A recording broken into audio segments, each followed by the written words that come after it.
একটি সমীক্ষায় দেখা গেছে প্রতি 7 জন একজন ডায়াবেটিসে আক্রান্ত।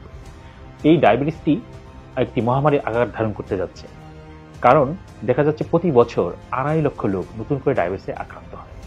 ডায়াবেটিসে আক্রান্ত হওয়ার কিন্তু কোনো বয়স নেই। ডায়াবেটিসের টাইপ অনুযায়ী এটি বয়সে তারতম্য হতে পারে। যেমন টাইপ 1 এই রোগে 10 থেকে 12 বছরের যেরকম বাচ্চারা আক্রান্ত হতে পারে, তেমনি 5 বছরের বাচ্চারা আক্রান্ত হতে পারে।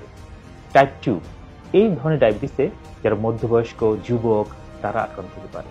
এছাড়া যারা বয়সেও এই রোগে আক্রান্ত হতে পারে। জেস্টেশনাল ডায়াবেটিস, যেটি ডায়াবেটিস হয় একজন মাতৃত্বকালীন রোগ মার মধ্যে।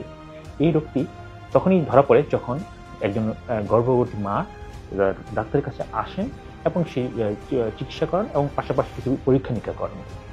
তাহলে এটি বোঝা যাচ্ছে যে ডায়াবেটিসের জন্য নির্দিষ্ট কোনো বয়স বা এজ নেই। একজন ডায়াবেটিক রোগীকে 3টি ডি মনে রাখতে হবে। প্রথম ডিটি হচ্ছে ডায়েট, দ্বিতীয়টি হচ্ছে ড্রাগস, তৃতীয়টি হচ্ছে ডিসিপ্লিন।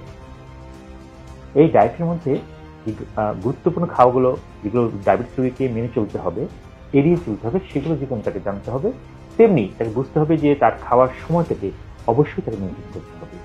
সকালে খাবার, দুপুরে খাবার, রাতে খাবার এবং যেই খাবারগুলো একজন ডায়াবেটিস রোগীর জন্য ভালো নয় সেগুলোকে এড়িয়ে যেতে হবে। যে খাবারগুলো তার জন্য পুষ্টিদায়ক সেগুলোকে তাকে গ্রহণ করতে হবে। এই ব্যাপারে সচেতন হতে হবে এবং একজন ডায়াবেটিস রোগীকে অবশ্যই সুগার জাতীয়, মিষ্টি জাতীয় খাওয়া, মিষ্টি জাতীয় ফল এড়িয়ে চলতে হবে।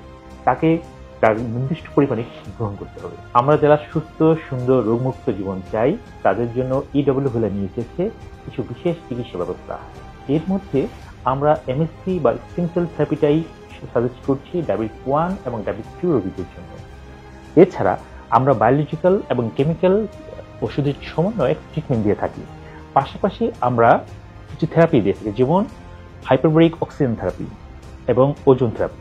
এই হাইপারবারিক এবং অক্সিজেন থেরাপি দুটি আমাদের রোগীদের যাদের ডায়াবেটিক আলসার অথবা ডায়াবেটিক ফুট আছে তাদের যেরকম সুস্থ, সুন্দর, সবল জীবন দিতে পারেন, তেমনি ডায়াবেটিসকে ভালোভাবে কন্ট্রোলে নিয়ে আসতে পারেন। যারা ইনসুলিন নিচ্ছেন তারাও ডায়েটের মাধ্যমে তাদের ইনসুলিনের পরিমাণ কমাতে পারেন এবং ইনসুলিন থেকে মুক্ত হয়ে এক সুস্থ, সুন্দর, সবল জীবন যাপন করতে পারে।